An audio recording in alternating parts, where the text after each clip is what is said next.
السلام علیکم ورحمۃ اللہ وبرکاتہ۔ الحمد للہ رب العالمین والصلاة والسلام علی اشرف الانبیاء والمرسلین نبینا وقدوتنا محمد الامین علیہ الصلاۃ والتسلیم وعلی آلہ وصحبہ البررۃ اجمعین والحمد للہ رب العالمین۔ معزز سامعین کرام، جب آدمی بغیر طہارت کے ہو، یعنی اس کے اوپر جب غسل واجب ہو، آپ کو غسل کب واجب ہوتا ہے؟ ہم نے اپنی پہلی والی جو پریویس ویڈیوز تھے آپ اس کو سماعت کر سکتے ہیں۔ تو جب آدمی بنا طہارت کے یعنی جنوبی حالت ہو یا بے غسل کے ہو، تو بے طہارت ہو، تو ایسے وقت آدمی اور عورت کون سے کام نہیں کر سکتے؟ پہلی چیز ہے نماز نہیں پڑھ سکتے۔ نماز نہیں پڑھ سکتے، چاہے وہ نماز جنازہ ہو یا عام نمازیں ہو، کوئی قسم کی نماز آدمی بے طہارت بغیر غسل کی حالت کے آدمی نماز نہیں پڑھ سکتا۔ پھر اس کے بعد دوسری چیز ہے سجدہ کرنا۔ سجدہ کرنا سے مراد سجدہ تلاوت بھی نہیں کر سکتا، سجدہ شکر بھی نہیں کر سکتا، کسی بھی قسم کا کوئی سجدہ آدمی بغیر طہارت کے نہیں کر سکتا۔ اور تیسری چیز آ جائے گی طواف کرنا۔ آدمی بغیر طہارت کے، آدمی یا عورت بغیر طہارت کے طواف ہرگز نہیں کر سکتے جنوبی حالت میں، یعنی طواف کا تو یہ ہے کہ بغیر وضو کے بھی نہیں کیا جا سکتا۔ اب مثال کے طور پر کسی خاتون نے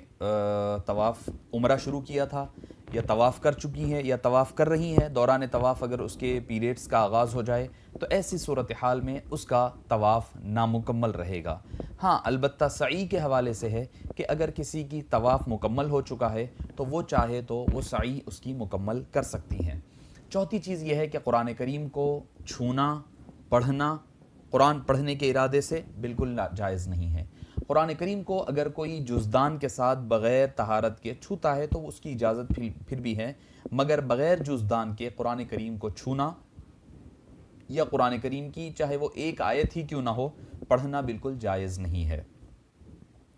اب یہاں پر ایک دو باتیں آ جائے گی کہ مثال کے طور پر ایک آدمی ہے یا عورت ہے، رات میں سوتے وقت آیت الکرسی پڑھ کر کے یا سورہ اخلاص، سورہ فلق اور سورہ ناس یا سورہ فاتحہ پڑھ کر سونے کی وظیفے کے طور پر عادت ہے، تو اگر وہ وظیفے کے طور پر پڑھنا چاہے تو قرآن کریم کی کچھ آیات جیسے کہ سورہ اخلاص وغیرہ ہے تلاوت کی جا سکتی ہے، مگر قرآن کریم پڑھنے کے ارادے سے وہ بالکل نہیں پڑھ سکتی ہے، نہ پڑھ سکتا ہے۔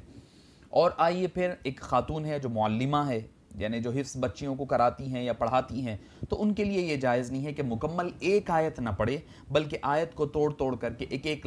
لفظ کر کر کے وہ تعلیم دے سکتی ہیں۔ مگر جو بچیاں پڑھ رہی ہیں یا حفظ کر رہی ہیں، وہ ان اپنے مخصوص ایام میں قرآن کریم کا حفظ یا تلاوت نہیں کر سکتی، یا کسی آیت کا لکھنا یا کسی لکھی ہوئی چیز پر کو چھونا، جیسے انگوٹھی ہے یا کوئی چیز ہے اس کو چھونا، یہ بالکل جائز نہیں ہے۔ اور ناپاک حالت میں چاہے وہ مرد ہو چاہے وہ عورت ہو مسجد میں داخل نہیں ہو سکتے۔ اس کے علاوہ حیض و نفاس والی خواتین، ان کے لیے روزہ رکھنا بھی حرام ہے، اور نماز تو پڑھ ہی نہیں سکتے جیسے کہ میں نے پہلے آغاز کیا تھا، روزہ رکھنا ان کے لیے حرام ہے۔ ہاں یہ ہے کہ روزہ رمضان المبارک کے بعد اس کی قضا کر لیا کرے، ان کے اوپر نماز معاف ہوگی، اور نماز ان کے اوپر معاف ہوگی، مگر روزے کی قضا ان کے اوپر لازم ہے۔ اب ان ایام کی حالت میں آدمی مرد اور عورت صحبت بھی نہیں کر سکتے، دونوں جماع بھی نہیں کر سکتے۔ اس کے علاوہ یہ ہے کہ غسل کرنے میں عجلت، اچھا ایک مسئلہ یہ بھی ہے کہ نوجوان بچے اکثر ہم سے سوال کرتے ہیں کہ اگر روزہ کا آغاز ہو سکتا ہے کیا؟ یعنی مثال کے طور پر کسی کو احتلام ہو گیا ہے، غسل کی حاجت تھی اور سحری کا وقت آ گیا ہے، تو یہ کر سکتے ہیں کہ آپ، بہتر یہ ہے کہ زیادہ تاخیر نہ کریں، جنوبی حالت میں نہ رہے، غسل کرنے میں عجلت کیا کریں، کیونکہ حدیث پاک میں آیا ہے کہ جس گھر میں جنوبی شخص ہوتا ہے وہاں رحمت کے فرشتے داخل نہیں ہوا کرتے۔ تو کوشش یہ کریں کہ پہلے غسل کر لیں، بعد میں سحری کیا کریں۔ اگر وقت اتنا تنگ ہے کہ سحری کرنے